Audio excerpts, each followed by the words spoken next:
Millay and Jimmy Searfoss with y'all, recapping week, wait for it, 7, 8, week 9. 9 of football here in Beast, Texas. Jimmy, once again, just a tremendous week of football. Yeah, I'm using almost all my fingers here, man. We're I'm running running out. I'm running out. I'm going to have to bust out the toes here in a second.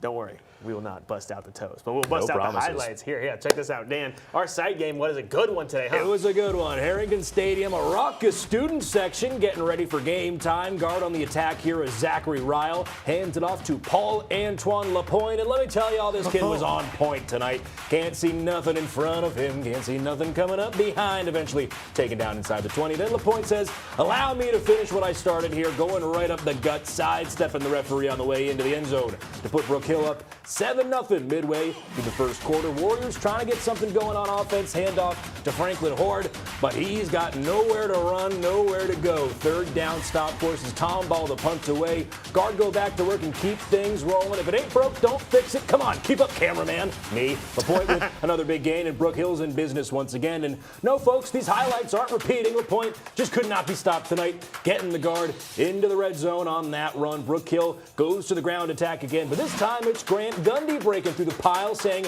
I believe in a promised land. The end zone in this case as the guard extend their lead before halftime. Let's see where we're at right now. Okay, so it was 13-0 when I left. They went for 2 after that play. Didn't happen, but high scoring affair there, Dan. Yeah, for Big sure. time ball game there. Hey, let's go to Tyler Rose Stadium senior night for the Lions. They take on the Midlothian Panthers. Must-win matchup.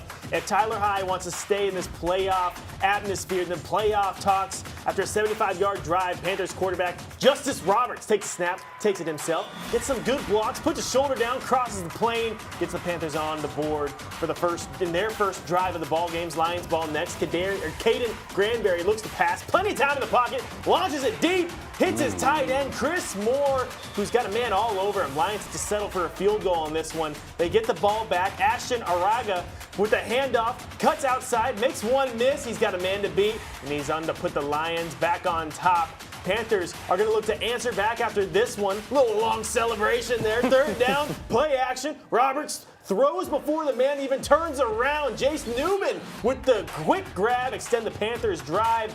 It's going to send this one to set up the handoff here. Michael Archie bulldozing his way, but the ball in his way, it gets popped. Doesn't matter. Panthers go back out on top, and this one hard to swallow for Tyler High. They're just so close in so many of these football games, just coming up a little bit short. And they're good Midlothian. These fans can't take any more close losses. I mean, it's just really unfortunate. All right, let's go out to Winsboro now for a big district matchup between the Red Raiders and the Mount Vernon Tigers. And Mount Vernon might have scored first, but it was all Winsboro for the rest of that first half. Red Raiders defense gets a big stop here as Hunter Carroll takes the direct snap for the Tigers. Swarmed immediately. Winsboro moving the ball on offense now. QB Noli Carroll rolls out and flips it to Nari Castleberry, who trips it up at the half-yard line. Don't worry, he would end up punching it in. A little later on in the second quarter, the Red Raiders keep it on the turf with Mac Barrett, and he's got one ticket to paradise. Look at Paradise being the end zone. Lots of song references. I love it. Nobody would catch him.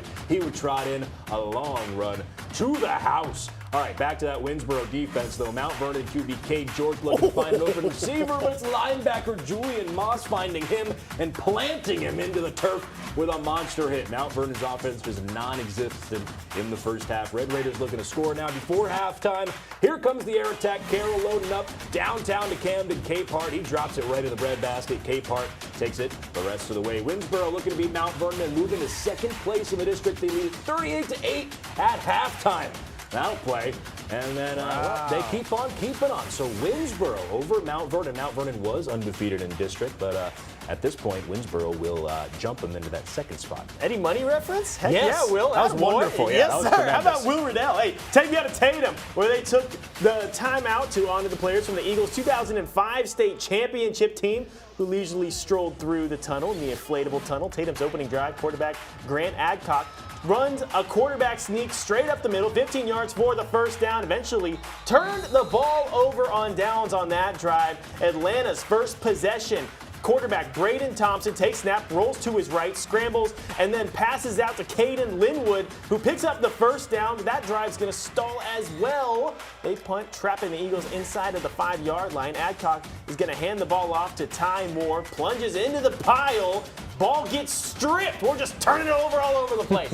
After a scramble, Jackrabbits' Jaden Riley recovers on the 6-yard line. A couple plays later, Thompson rolls out to his right, fakes the handoff, then cuts back, circling, and then dives into the end zone for the touchdown. Extra point is good. Jackrabbits score 7-0 up on the Eagles. Tatum gets the ball back. Adcock rolls out, looking to run, holds up and tosses the ball across his body perfectly. Logan Tovar for the touchdown. Extra point is good. Scores all tied up at 7. Let's see the final score. Tatum, whoa! A battle. 14-7. Not many people have been able to put a cap on that Atlanta offense. Yeah. It looks like Tatum had a good one to win there with them. Good battle down there in Tatum. All right, let's go over to Troop America, where the Tigers are taking on the West Rusk Raiders. We pick up here in the first quarter. Tigers, got to say that really slow. Tigers quarterback Josh Childress with a design quarterback run, but quickly met by defender Sincere Cleaver with the hit and the fumble. Ball's on the ground. Adrian Vargas scoops it up, takes it to the end zone. Give that man some love. And there they are on the. We love a big man, Teddy, bro. Absolutely. Tigers ball inside Raider territory. Childress will hand it off to Gunnar Harp, who shoots through a gap and turns on the speed. He's going to take it into the end zone untouched to put the Tigers on the board. Tigers again, they're looking to score. That is the goal here. This time it's receiver Tucker Heathco with the end around. He's got room, spins out of a tackle, still on his feet, finally wrapped up inside the Raider 10-yard line to extend the drive, and that'll set up Childress, who's going to roll out to his right. Here he goes left, and Heathco has Heathco wide open on the side of the end zone. That'll put the Tigers up a score midway through the second quarter, and we're still going there, but Troop looks to remain undefeated, up 28-19 over West Rusk. How about those big men up front for West Rusk, keeping it close? Yeah, Troop's been so dominant, so you're right. The fact that this is a single-digit deficit at this point, impressive stuff. Oh yeah, West Rusk maybe a little bit better than we give them credit for at any point. Absolutely agree. They've been great. It's your favorite part of the show now. Yeah, let's talk about news and stuff. Let's toss it over to Mata for the Lopez for the news. Let's get a check on your late news headlines now. The government shutdown is in its 24th day. This is the second longest in the U.S. history. There's still no deal. The Senate has adjourned until Monday after repeatedly failing to pass a funding bill, and the House remains out of session next week. Federal workers, including air traffic controllers, are working without pay, and travel delays are rising. Meanwhile, more than 40 million Americans could lose food assistance by November 1st if the stalemate continues. In news around the community, weather has impacted the Boo at the Zoo event at the Caldwell Zoo. The event will now only take place on Sunday due to the rain that we're anticipating Saturday. The event is set to be fun for the whole family and the animals. The zoo will be decked out in fall decor, activities, and games. And just hear from the zoo staff to get you in the spirit. The zoo is dressed to impress. So right now we have decorations throughout the whole park. There's a lot of fun places where you can stop and take family pictures and selfies with a lot of the cool decorations, and they're going to be having fun games and, best of all, trick-or-treating for the kiddos. So there's candy involved. Lots of candy. That's great.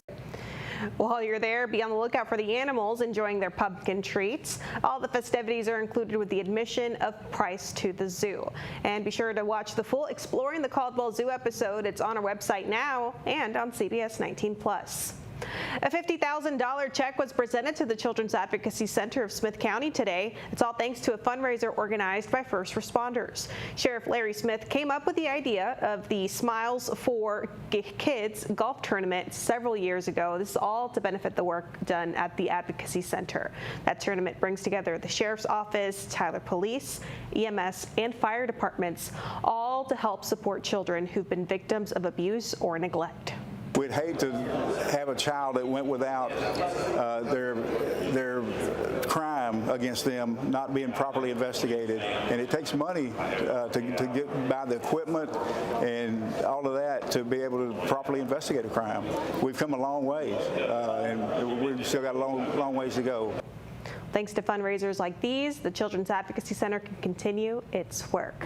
And that's it for your late news headlines. Back to you. Thanks so much, Mata. Jimmy, we have a score update on that West Rusk Troop game. Yeah, it looks like West Rusk scored again, makes it a one-score ball game. It's 21-28 against Troop. That's a pretty tight game there. That's a tight game and an impressive performance, like we said, from West Rusk, because Troop, obviously, what are they, 8-0 at this point? Yeah, something like that. Yeah, 8-0 right now. Crazy. And we saw West Rusk playing Gladewater in our stream game of the week. I got an eye on him, and you know what? That game was an ugly one. Yeah. But they found a way to win in those close ball games. And you look at their schedule and everything they've done that a few times this season. And honestly, that's just the best thing you can have for your team, just a team that finds a way to win. Absolutely. Well, folks, we got to take a short break here, but when we return, we got Player of the Week and a whole lot more highlights.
Hello, welcome back to Under the Lights. Jimmy Searfoss joined here with Dan Malay.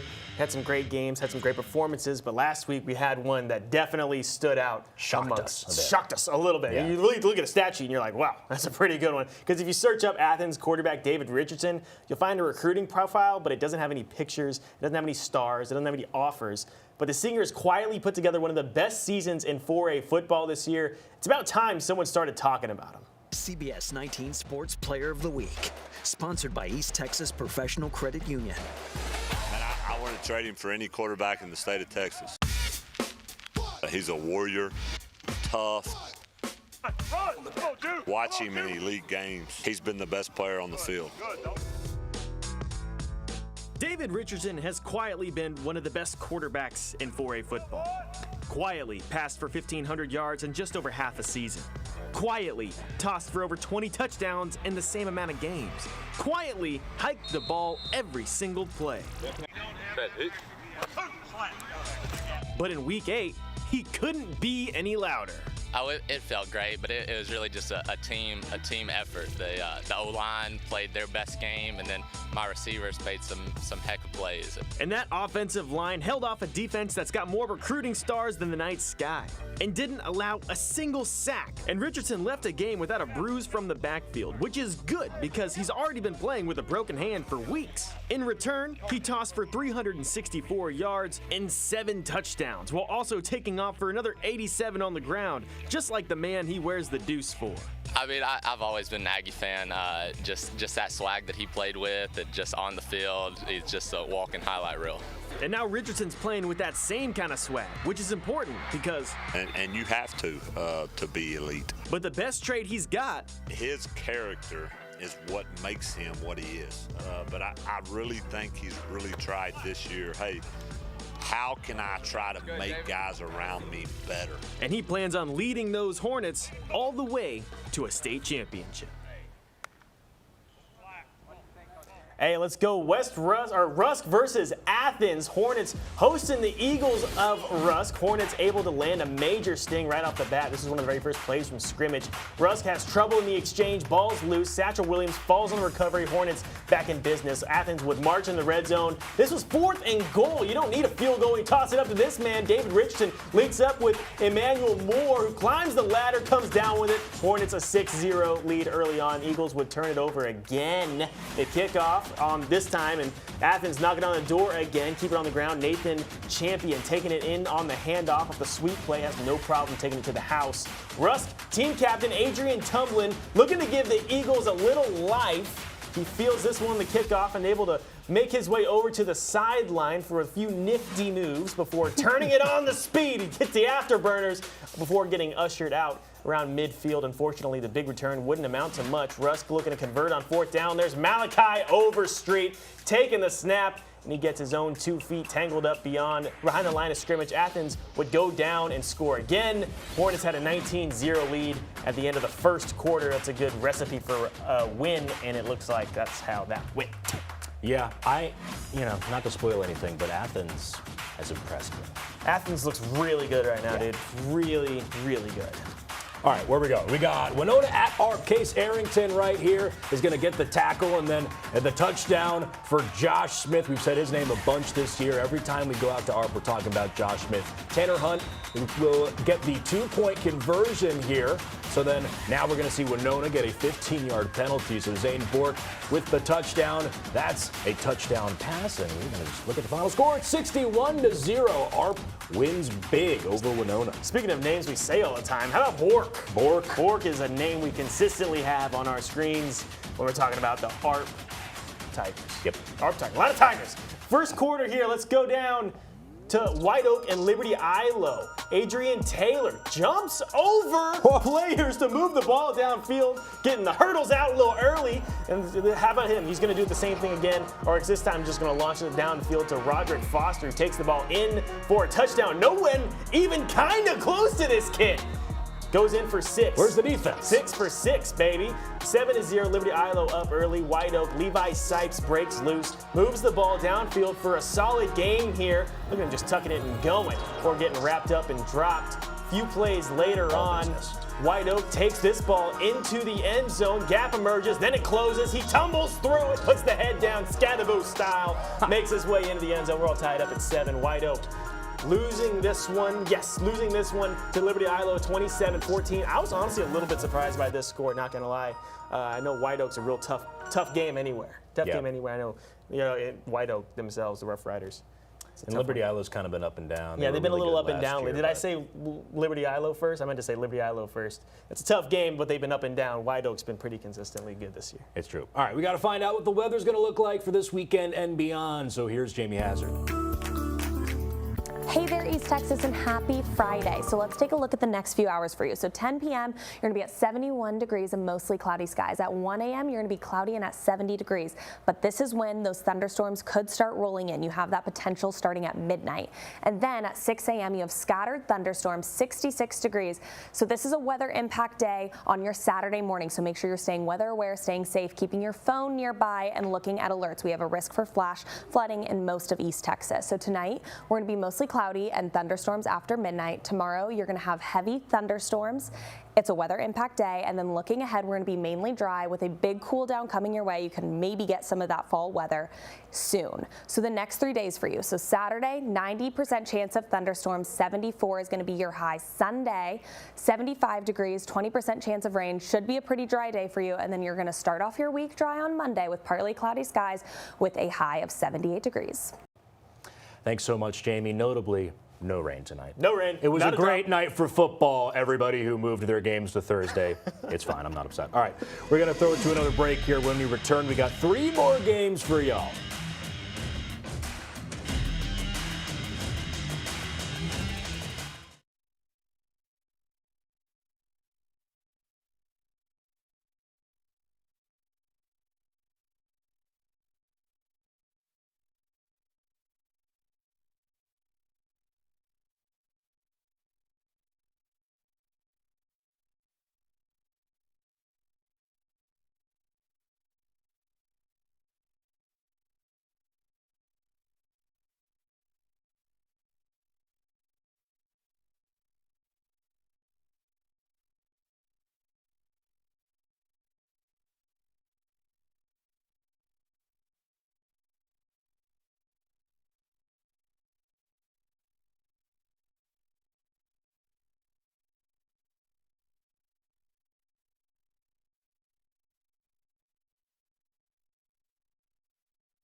Hey everybody, welcome back into Under the Lights. Dan Millay and Jimmy Searfoss with y'all. We're going to talk player of the week. We're going to talk game of the week soon here, but we got a couple games to get through first. So let's send it out to New Boston hosting Hooks. We're going to join this game in the second quarter. New Boston quarterback Ridge England throws it to number 5, who steps into the end zone for the touchdown. Cinco. It's 7-6 New Boston. Then England throws the ball to number 12. We got a name this time. It's Zaid Braley. And that's a big gain. Not, again, Jimmy, where's the defense? Ain't nobody around him. They track him down eventually, though. All right, a few plays later.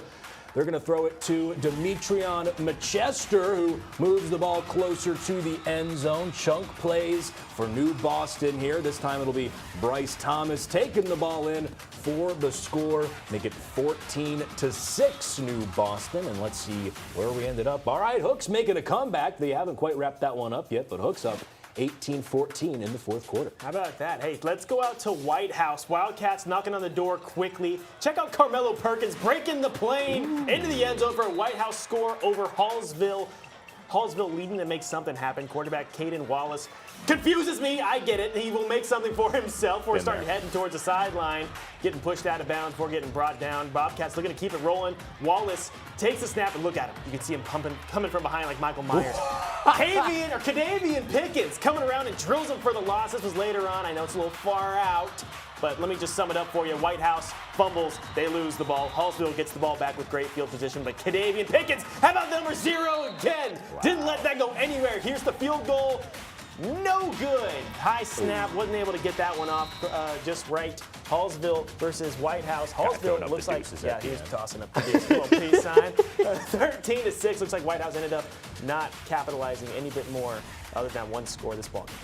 All right, let's go out to Lobo Stadium, where the Vuettes entertain the crowd that watched the Lobos take a 31-7 lead into halftime. Longview opens the second half with the ball. QB Trey Hamilton looking to pass, but then uses his legs to pick up 15 yards in the first down. Longview's eating up the clock. They move downfield. McCaden Frazier takes the handoff and bowls his way through for another 15 yards. That's a man's rush. Later in the drive, it's Frazier again, this time using some beast mode power to get another Lobo first first down. We told y'all they were eating the clock, and this is the way to do it. Chunk plays, first downs on the ground. All right, last drive, or last more than 10 minutes in the 4th and goal, 4th-yard line. Hamilton drops back and hits Jaden Herndon at the goal line, but another Lobo cuts in front.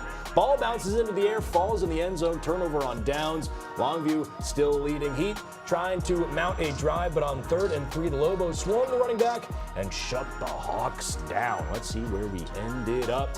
That's a good win. That's a big win for Longview. 31-7 over Rockwell Heat. That's a good football team, man. Yeah. Longview's getting its swag back, and if you want to tackle McCade and Frazier, you're going to need more than one of them, friend. You're going to need more than one guy. Absolutely.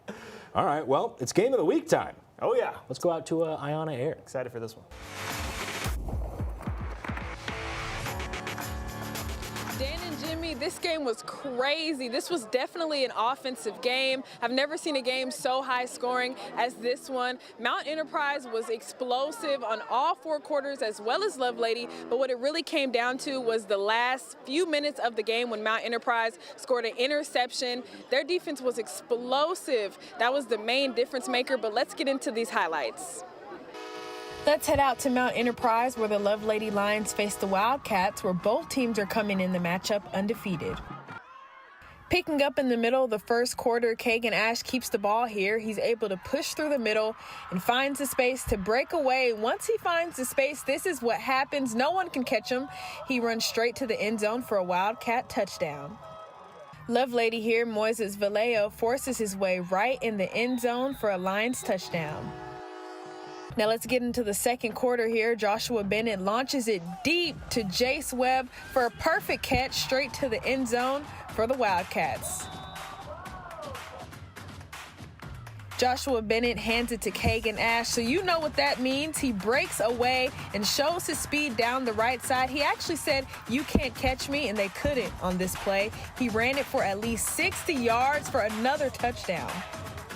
With just 9 seconds left in the half, Cody James launches a deep pass to Isaac Chazen, and it's the right call. Chazen hauls it in for a Lions touchdown with 4 seconds remaining. Mount Enterprise leads it 40-32. Mount Enterprise took this one and came out victorious 82-60. Like I said, this was an offensive battle. It was a great one and it was close, but like I said, it came out to the last interception of the game. Mount Enterprise's defense definitely was a big game changer in this one. It was a great game to see, and I'm looking forward to playoffs. It's going to be a good one. Dan and Jimmy, back to you. Thanks so much, Iona. 82-60. That's a 6-man score. You kidding me, man? Yeah. Kagan Ash, looking at him going, just no one can tackle him. I thought he was going to be the difference maker tonight, but oh man, that Lovelady defense just had no answer for him. No answer. All right, and I guess they're not the, what were they? The best team in East Texas. Most dominant team in East Texas, people are saying. New man on that one. All right, folks. We got one more break. We'll see y'all after.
You know, Ayana Aaron told me the other day that funnest isn't a real word, but this is the funnest part of the show. Biggest movers. Let's talk about some teams that are moving up and down that Fab 15 Bowl based off of their performance today. Dan, one team we've been talking about all week long stood out to you once more. Yeah, absolutely. We talked about them last week because they lost, but to the best in Beast, Texas. I want to talk about Athens here. Athens lost by 1 score to Carthage last week, and this week they just manhandled Rusk, 60-6. It wasn't even a game. So again, we were looking at the rankings in the commercial break. I don't really know. We got to see the Lufkin score. We didn't get their game tonight. We're going to see their score tonight.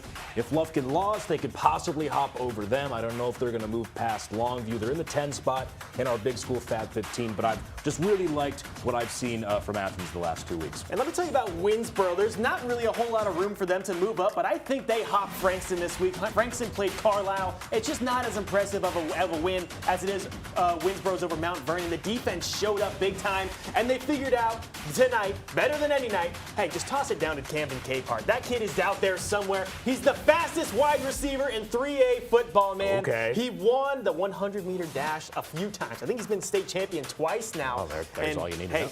When you got that guy, just go run Hail Marys, just all the time. 4 verts, go. And it looks like they found that out tonight, plus the running attack. It looked fantastic. Winsboro, man, that's a top 4 team. Coaches, if you're watching, take notes. We got a lot of good stuff for y'all here. All right, we got to talk where we're going to be next week. Our site game next week is going to be at Carthage. Let's see them. Yes, sir. We're going to Rusk at Carthage. The Bulldogs hosting the Eagles. You can join us live Friday at 6:30 for our Under the Lights kickoff show. Thank y'all so much for watching Under the Lights here at 10. Make sure to come on back to CBS19 Plus at 10:30. We've got all the highlights from yesterday as well. It was a 2-parter this week, folks. Don't forget. We'll see you there.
Hello, East Texas, and welcome into Under the Lights Late Night Edition. Dan Millay and Jimmy Searfoss with y'all wrapping up the action from week 9 of football here in East Texas. Jimmy, last week I remember we saw a lot of blowouts. This week a little different, a little more competitive this week. A lot of great games here, Dan. It's really exciting to see all these fantastic games because it's so much more fun than the blowouts or whatever. Not that those aren't fun, but these are the ones you want to see. Just when you thought it was as good as it could possibly be, just gets a little bit better. And speaking of a little bit better, our game of the week was tremendous. A high-scoring affair, to say the least. We're heading out to Mount Enterprise where the Love Lady Lions are facing the Wildcats at home, where both teams coming up in the matchup undefeated in district play, undefeated overall, picking up in the middle of the first. Whoa, I cannot possibly read that. Ash keeps the ball here. Keegan Ash, yeah, okay. He's got the push through the middle and finds space to break away and finds that space, a whole lot of space, runs it straight into the end zone for a Wildcat touchdown here. Love Ladies' Moises Vallejo forces his way into the end zone. Second quarter now, Joshua Bennett is going to launch it deep. The Jace Webb for a perfect catch right into the breadbasket, straight into the end zone for the Wildcats. This was a shootout, folks. Here we got Joshua Bennett. He'll hand it off to Keegan Ash. That was spelled correctly. It was much easier for me. So you know what that means. He breaks away, shows his speed, the Superman cleats down the right side, and he actually said, "You can't catch me." And well, he was right. They couldn't. He runs it 60-plus yards for the score with just 9 seconds left in the half. Cody James launches a deep pass to Isaac Chasen, and it's the right call. Chasen hauls it in for a Lions touchdown with 4 seconds remaining. Mount Enterprise up 40-32 at halftime, and they would go on to win big. Our Eye on Air caught up with Mount Enterprise head coach Scott Ponder after the game. Couldn't even repeat all the stuff that happened. We're just super proud of the resiliency of our kids, the way they've worked, the way they've bought into our program. It's been 4 years of hard work to get to this point, so it certainly wasn't overnight. And we've got a couple of really great football players, but we got a lot of guys that just come to work every day with their hard hat and their lunch pail and get better. And we feel like we've gotten where we're pretty competitive. Hard hat and lunch pail, Jimmy. You can check those off the list. I feel like we haven't heard that all year. I feel like you hear that all the time, but we haven't heard that this year. That's very East Texas. Really not much. Hey, you know what? Selfishly, between you and me, just guys on the other side of the camera, it's so nice when we have a game of the week. That's so good. Yes. We had two of the best. sometimes there's a little bit of a gap there, even when they're both 7-0. But man, not this week. What a game we had. Everyone was talking about this one on all platforms. Really happy that it lived up to the hype. Absolutely. Hey, let's get out to Carthage, man. Oh, Panther Stadium. Actually, we're in Bullard. This was last night. Taking the field with lightsabers. All right, in hand, and it makes sense because they're going to have to throw everything at these Carthage Bulldogs if they want to take them down.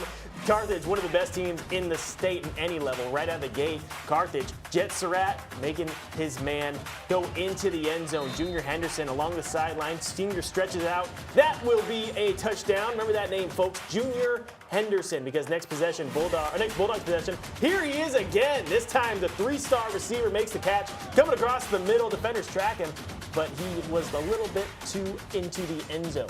Ball crossed, all we got to do is cross the line. Bulldogs weren't letting up here though. Surratt hands it off to KJ Edwards, and look at the legs on this kid go. Once they get to churning, you're not bringing him down. He's just too fast, and if you hit him, he's just too solid. He doesn't go off balance. Bullard trying to punch back.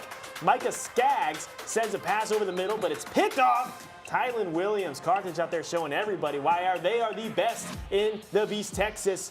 With so little ground to make up, who's getting the ball. KJ Edwards back at it again, punching his way just through, straight up the middle of the defense. Bro was moving like a wrecking ball at the gridiron last night. Panthers back on offense and turning the ball back over as the handoff to Luke Stegel gets fumbled. That's number 33, Zay Owens, immediately pouncing on it. And Carthage, does Carthage things with him.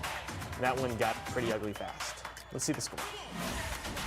Yep. Yeah, Dan, how fast did that one get ugly? It was 34-0 before the end of the first quarter, so that was Carthage being nice. That was Carthage taking the foot off the gas. Yeah, it's like if they could write, it says Carthage was here. But it's just 34-0. Yeah, that was one of the most lopsided games from last night.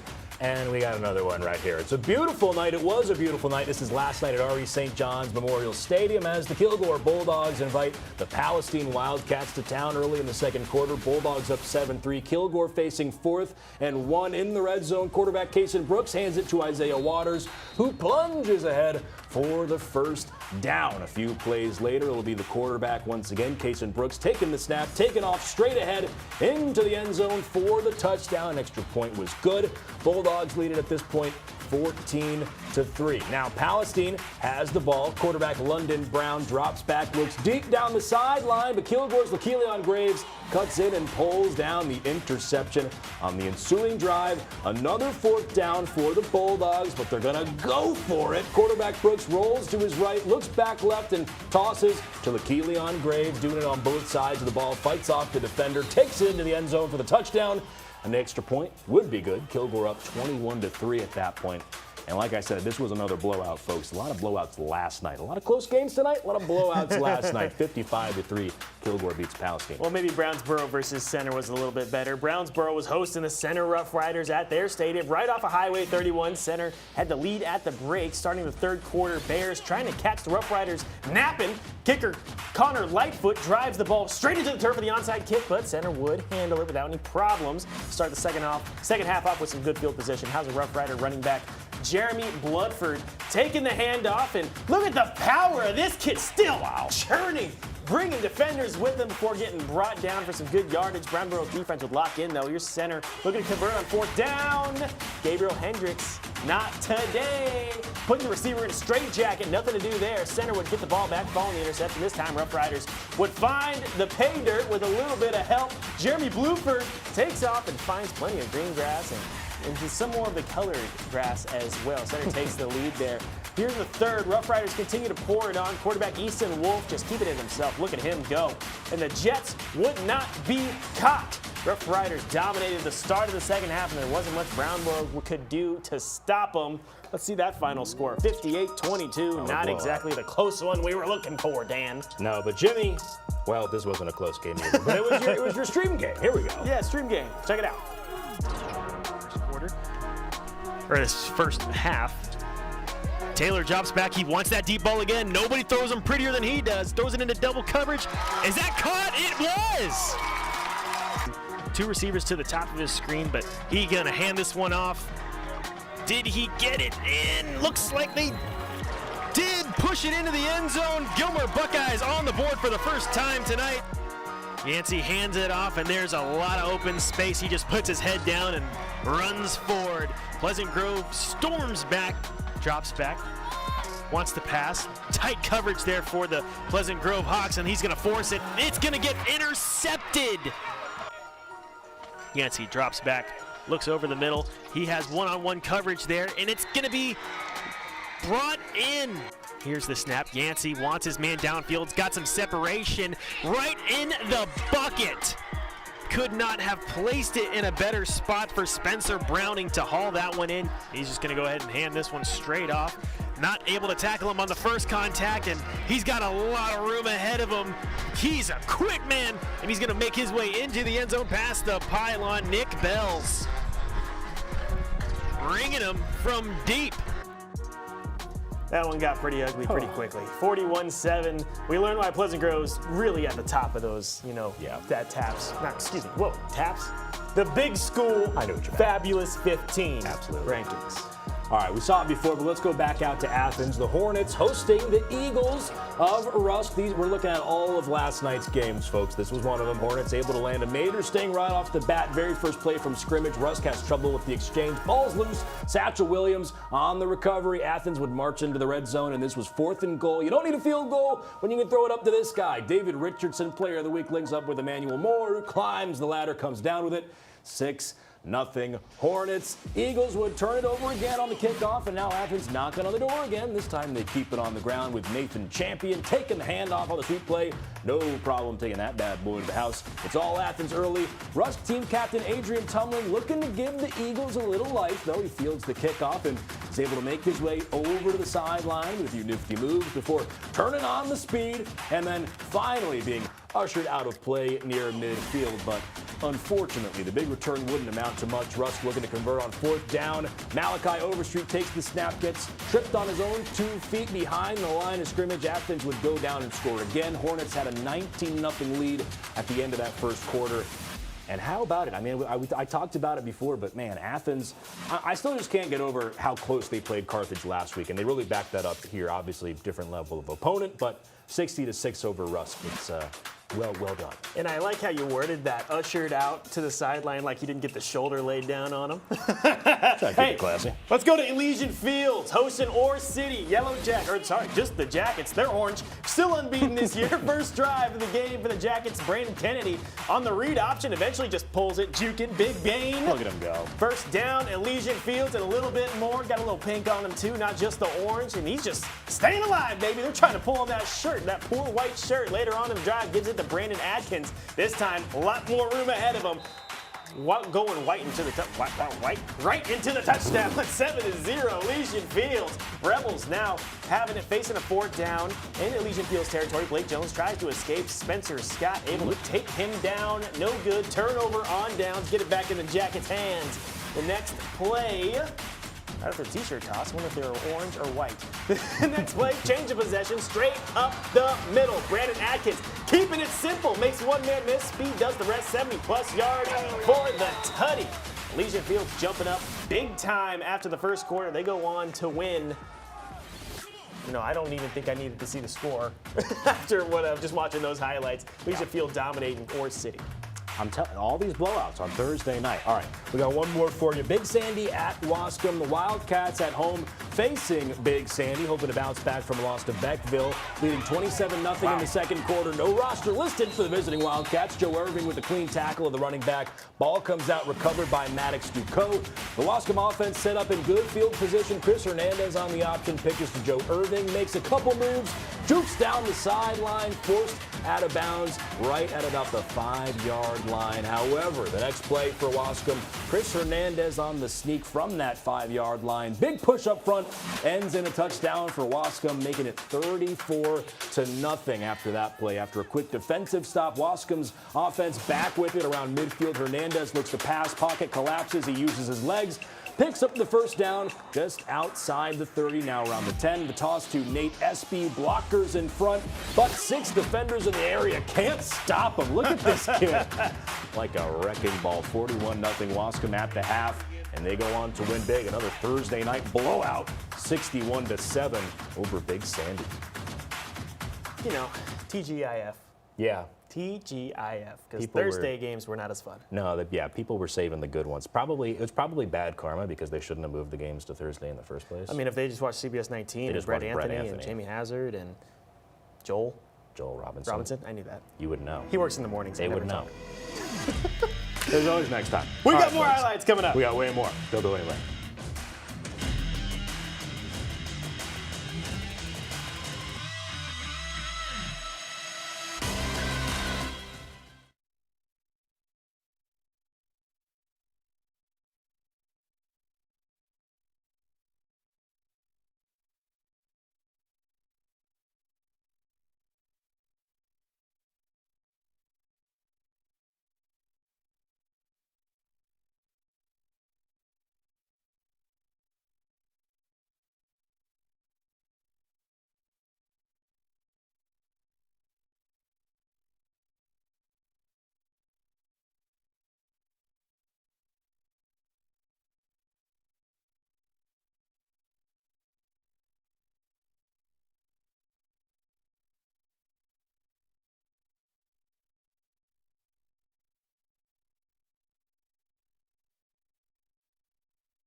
Hello, welcome back to Under the Lights. I'm Jimmy Searfoss, joined here by Dan Mullane. If you don't know anything about Dan Mullane, Dan loves Bruce Springsteen. So when he writes things, he tries to mix in a little Springsteen. Not usually, but this week I certainly did. This week, for sure. This week I certainly did. So let me do his game and see if I can find them all. Let's go to Harrington Stadium, a raucous student section. Is that one?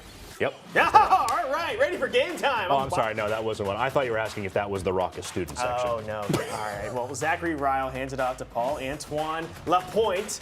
And let me tell you, this kid was on point tonight. Can't see nothing in front of him. Can't see nothing coming up from behind. Is that one? Yeah, that was one. All right, there we go. Lapointe stays. Allow me to finish where I started. Is that another one? No. All right. Let's up Just here. keep asking. Run it up the gut. He's in there for the touchdown. Again, Warriors trying to get something going offensively. Handoff goes to Franklin hard, but no, he's going nowhere with that one.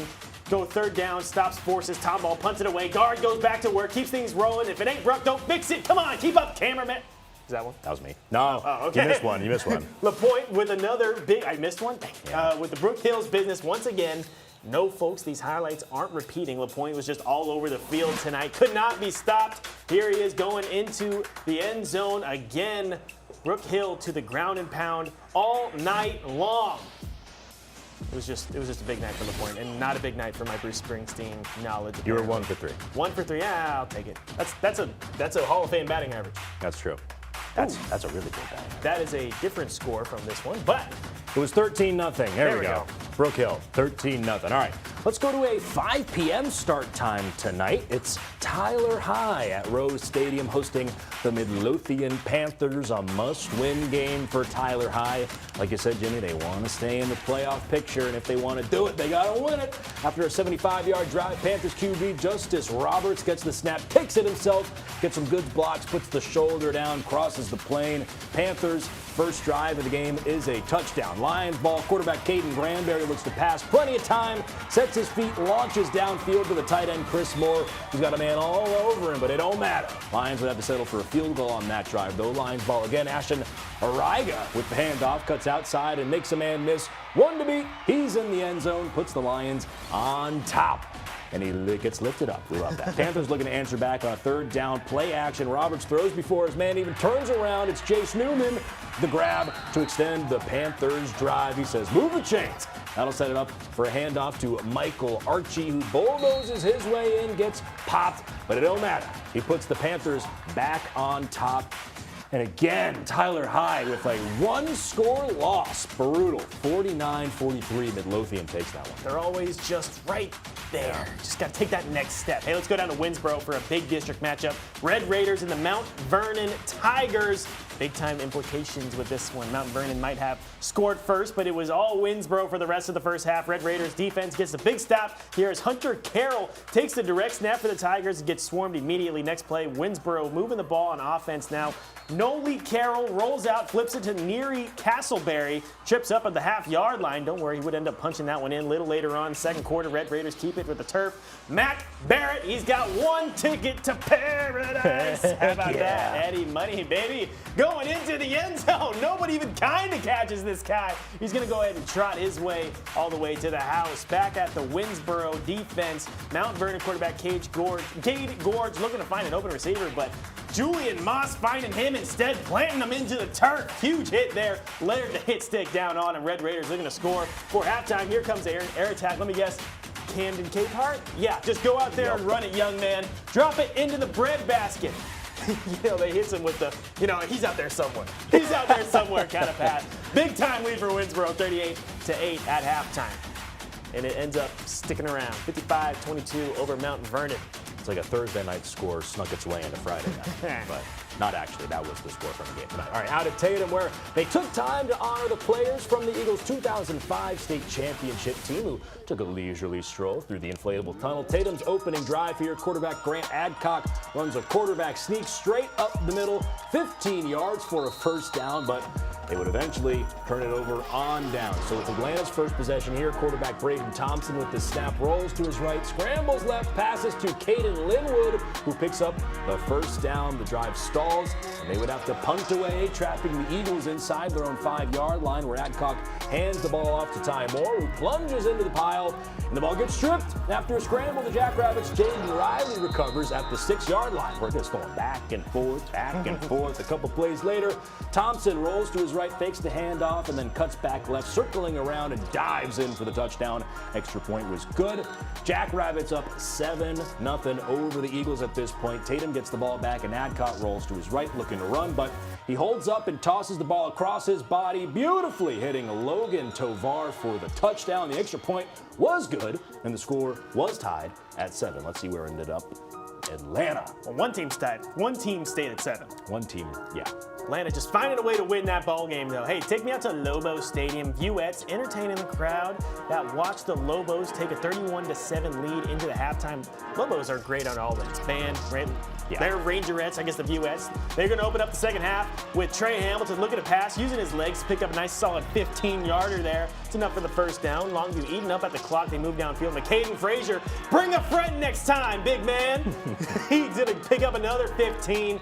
And that one, the chains will just keep on moving. Later on in the drive, it's Frazier again. Look at the beast mode power. This kid is as big as Derrick Henry, guys. He gets another Lobo first down machine. The drive lasts more than 10 minutes and takes us into the fourth and goal from the 4-yard line. Hamilton drops it for Jaden Herndon, and they do a little juggling action, but it actually falls down. It'll be a turnover on downs. They're still leading, though. Heat's trying to make something, or they're trying to make something happen here. But Lobos just everywhere tonight.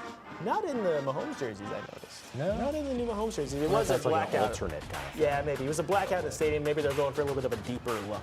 Longview takes this one 31-7. Getting their swag back, getting their motion back. There's a back-to-back win for them. Love to see it. All right, over at Troop America, where the Tigers are taking on the West Rusk Raiders. We pick things up in the first quarter. Tigers with possession.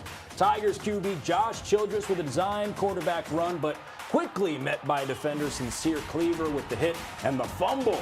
Adrian Vargas scoops it up, takes it into the end zone. Give that man some love, and they would. They are fired up. We love a big man touchdown, Jimmy. You said it before. Tigers ball here inside Raider territory. Childress will hand it off to Gunnar Harp, who shoots through a gap and turns on the speed. He'll take it into the end zone untouched to put the Tigers on the board. Put it on the board. Yes. Tigers, thank you. Yep. Tigers again looking to score. This time it's receiver Tucker Heathcote with the end around. He's got room, spins out of a tackle, still on his feet.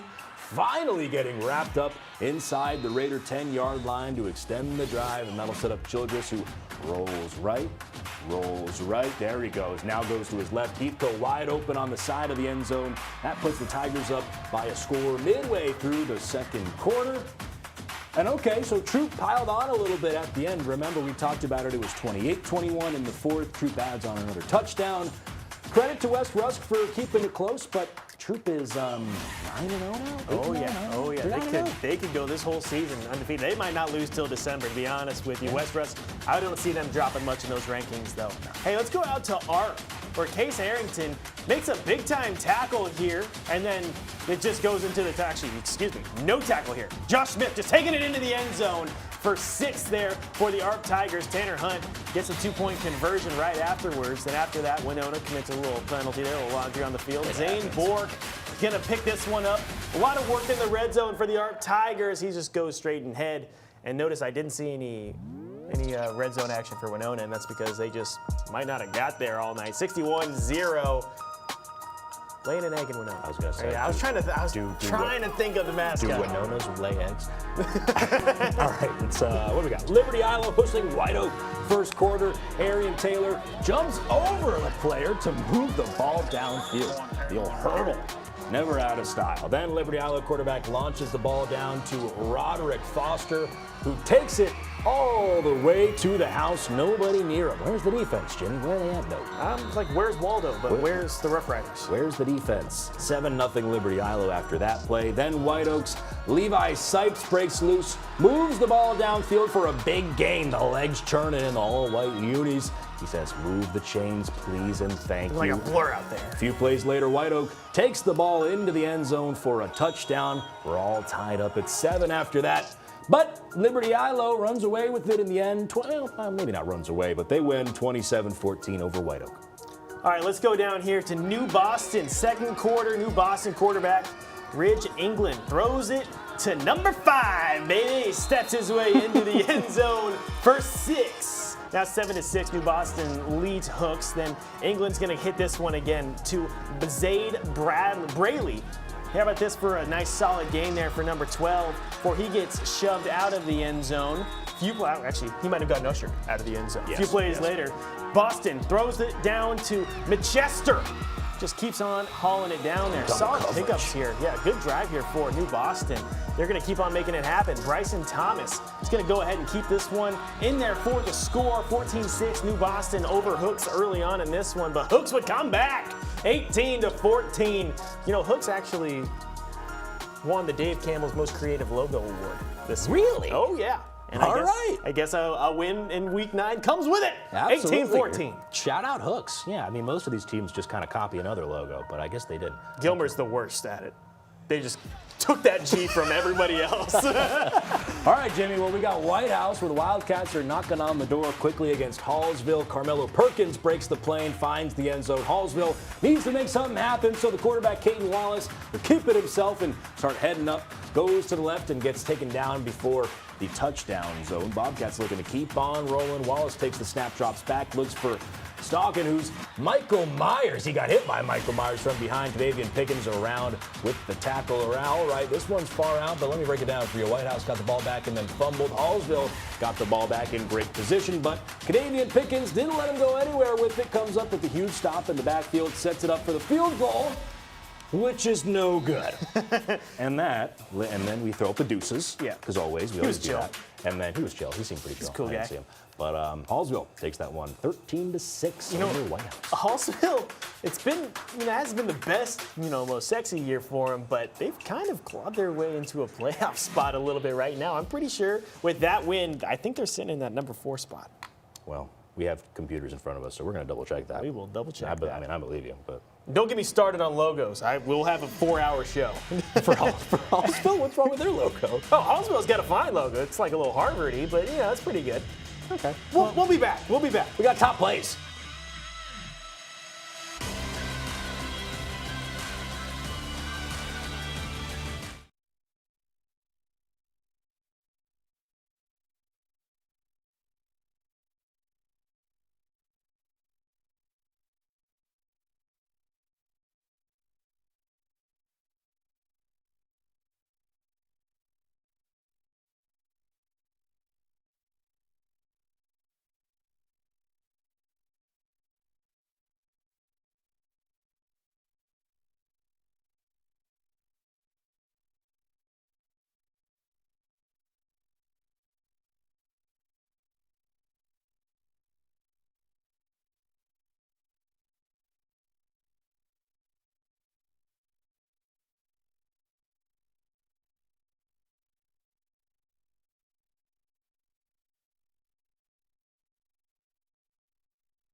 Welcome back to Under the Lights, folks. Before we show you all this week's top plays, Jimmy, you got to clear the air about something real quick. I was wrong. Hallsville's not in a playoff spot right now. But if they win out, they're in a pretty good spot for it because they do end up playing Mount Pleasant at the very last game of the season. And they are right now sitting in that 4th spot. So they could do a little switcheroo. But you got to keep on winning. Marshall's going to be tough. Yeah, they got Marshall next week, though. That'll be a tough one for them.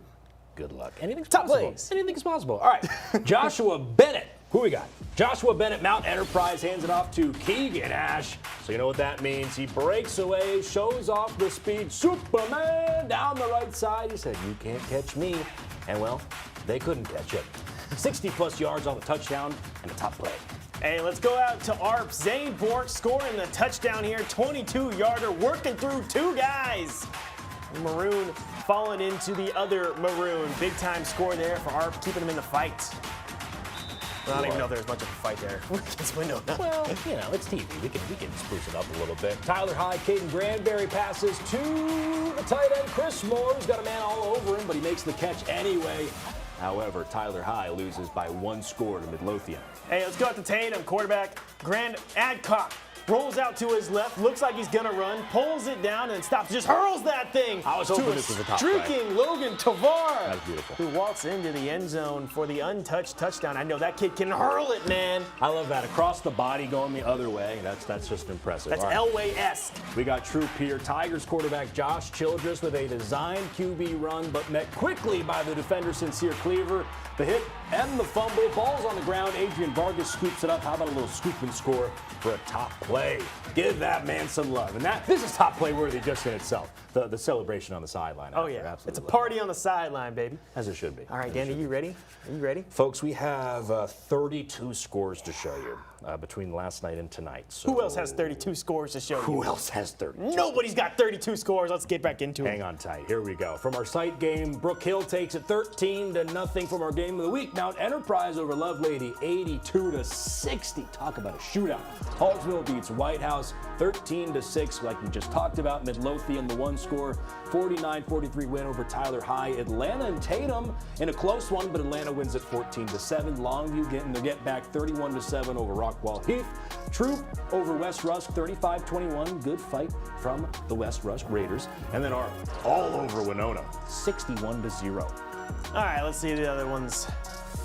Mount Vernon falls to Winsboro 55-22. Hooks beats New Boston 18-14. White Oak loses to Liberty Ilo 27-14. Nacogdoches hangs with Marshall for a while. Looks like this one got ugly towards the end, but that first half, it was close. It was 14-14 at one point. Yes, sir. So, but they end up losing that one 42-28. Port Arthur Memorial blanks the Lufkin Panthers. Wow, you want to talk about a big mover. Okay, so Athens could jump Lufkin. We can see Athens moving up quite a bit. Lufkin gonna drop after this one, getting blanked there. Jefferson blanks Sabine 47-0. North Lamar falling to Spring Hill. Wow. Whoa, Spring Hill? I didn't know they could get to 65 points. 65-23. How about the Panthers, baby? New Diana losing to Buffalo 42-34. All right, we got some Thursday scores now. Center took down Brownsboro 58-22. Like we talked about, Athens over Rusk. I think they can jump Lufkin in the Fab 15. Pine Tree over Chapel Hill in a great game, a close game, 35-28. Kilgore destroys Palestine 53-3. I was going to say 30, 53-3. Pleasant Grove, our stream game, our Thursday night stream game, 41-7 over Gilmer. Carthage all over Bullard to the surprise of nobody, 62-7. Elysian Fields downs Ore City 38-7. And Wascom over Big Sandy 61-7. How about that? One more. Tyler Legacy 15. Rockwall 39. Tough one there. Van keeping it close but can't quite beat Pittsburgh. Wow. That makes that entire district really interesting. Yeah. If someone can just beat Pleasant Grove, that's going to be an interesting Pittsburgh Pleasant Grove. Order. I'm not sure if that game has happened yet, but I am so excited for it. Black and gold on black and gold, baby. Maybank blanked.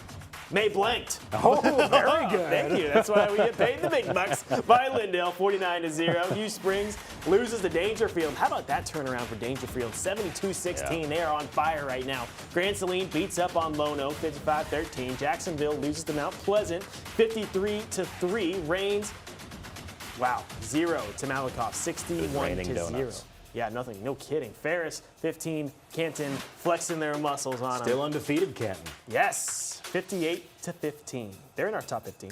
Oh, yeah. And again, so many blowouts on Thursday night. Yeah, thank goodness it's Friday. Thank goodness it's TGIF, folks. Thank you so much for joining us on Under the Lights. We'll see y'all next week. Be there. Week 10.